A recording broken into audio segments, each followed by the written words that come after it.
My role with Alison Sky is really to support our project managers out there and to work with volunteer committees through the selection process to make sure the best artist is selected and they do the best artwork for Broward County, which I think Alison Sky certainly did in Miramar. It's like a journey of discovery. I start by learning everything I can about the context, about the environment, about the identity of the place, about the dreams and aspirations of the people, the history, the geology, the geography. There's almost nothing that does not interest me. Vanishing View really tells the story, I think, of the place, which is so important in public art to provide a sense of place. She's talking about that vanishing view of the Everglades. This place was once the Everglades, and now it's, been turned into a place for human use, but she's trying to tie us back to the Everglades in her imagery and the positioning of the artwork. Staff and the city officials decided it would be most appropriate within the botanical garden, which is reminiscent of bringing nature to the built environment, which is part of our town center.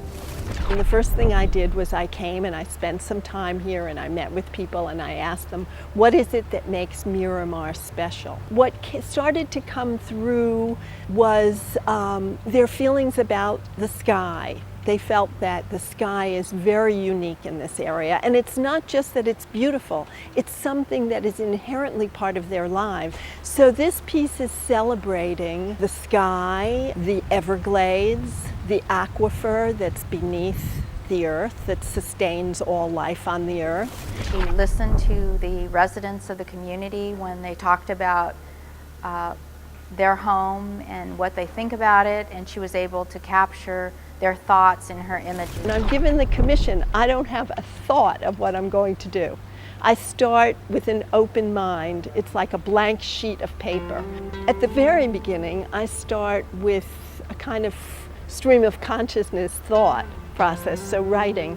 It's almost like a stream of consciousness narrative or poetry, and then it goes into sketching and paper, working with cardboard, making little three-dimensional things. And then at a certain point, it starts into a computer process, because that's also needed, to create renderings. Depending upon the project, I may build something three-dimensional and photograph it for presentations. We're very lucky that Alison Sky is so knowledgeable about not only art, but also architecture as a member of Site Incorporated.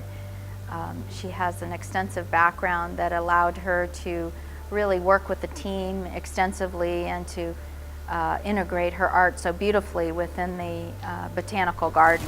The phenomenon of nature is something that I'm very involved with and very inspired by, and becomes even more important as our ecology of the planet becomes more fragile.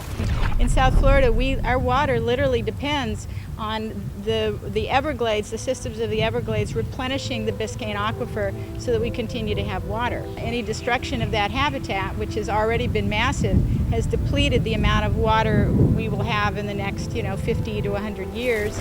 If people find the piece beautiful and they're inspired, hopefully to an appreciation and understanding. Maybe some people didn't know the aquifer was under the earth.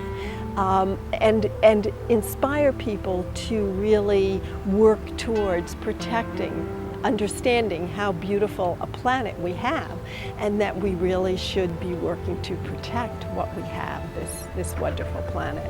It's a wonderful opportunity if you're just walking on that path near the lake, you see it. If you're going to the city for some business, you might see it. If you're coming to the cultural center, or if you're just visiting the botanical garden, you have many opportunities to encounter the Alison Sky artwork. What intrigues me and what I'm really happy to see about the piece is the way it interacts with the environment, with the changing light. It's called Vanishing View, and it changes by using elements like water and glass and light. There is no life without water, so I think it's a beautiful statement to remind us that water is life. The piece is in layers. It's in layers of glass, and you have a water layer, You have an etched cloud layer, that's the sky layer, and you have a layer that has cutouts that are applied, and the cutouts become the shadows, and they project their shadow onto the etched clouds. My husband did the glass work. To carve clouds out of glass is extremely difficult, especially when you want to make them look like clouds. It's one of the few times that I've actually seen work that has been in the studio actually in place. The etching serves a dual purpose. It depicts the sky, and it also becomes the projection screen, so to speak, that retains the shadows. You want each one of these elements to have an identity, but you also want them all to work together. So you don't want to lose the water in the clouds, or you don't want to lose the clouds in the shadow. The work is not complete until it is inhabited and enjoyed and experienced and explored by people. I cannot remember seeing another piece in South Florida that so beautifully represents that environmental component. Celebrate him with gospel music. Let's celebrate him with gospel music. Now it's a song of worship. It's a song of praise. It makes our heart glad, just like medicine. Let's celebrate him with gospel music. Let's celebrate him with gospel music. Sing a song of songs. Sing a song of hymns. It makes our heart glad, just like medicine.